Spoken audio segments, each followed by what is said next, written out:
You know, it just doesn't seem to matter where our TeraFlex travels take us. Jeeps are everywhere.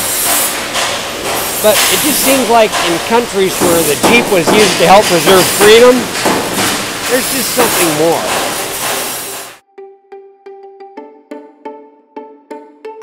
Did you ever wonder where all those old school Jeep replacement body parts are made? Yeah, me too.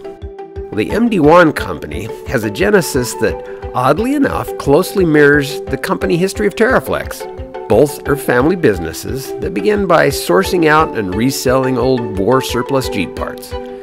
Both companies continue to be a wholly owned family business in a world where conglomerate takeovers are the norm.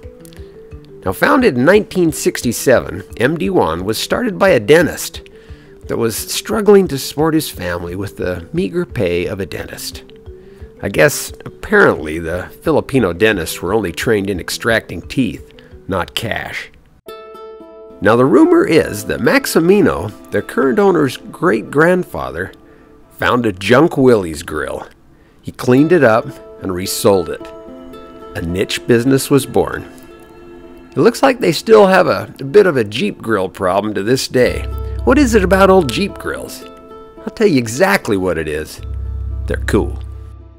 When the GIs left the Philippines, they buried mountains of equipment rather than ship it home. Their beloved Jeeps found their way into the pile as well. But the locals later discovered this treasure trove and dug them up.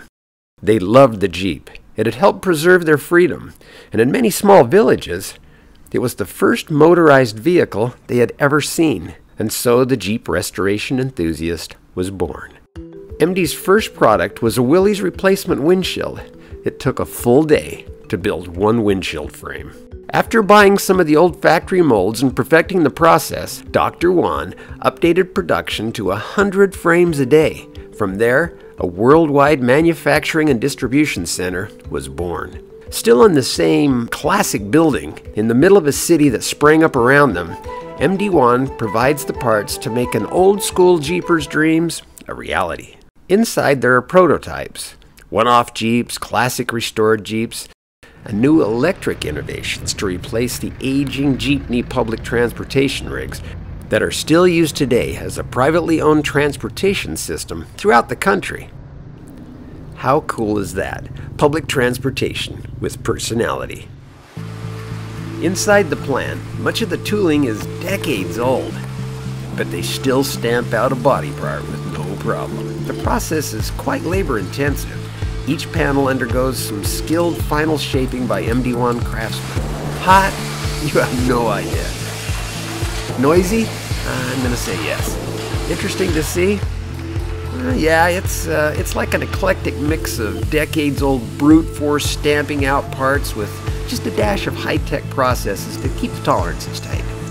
E-dipping tanks improve rust resistance, and the powder coat and paint booths put on the final touches before shipping. This machine of a business is cranking out 100 bodies a month.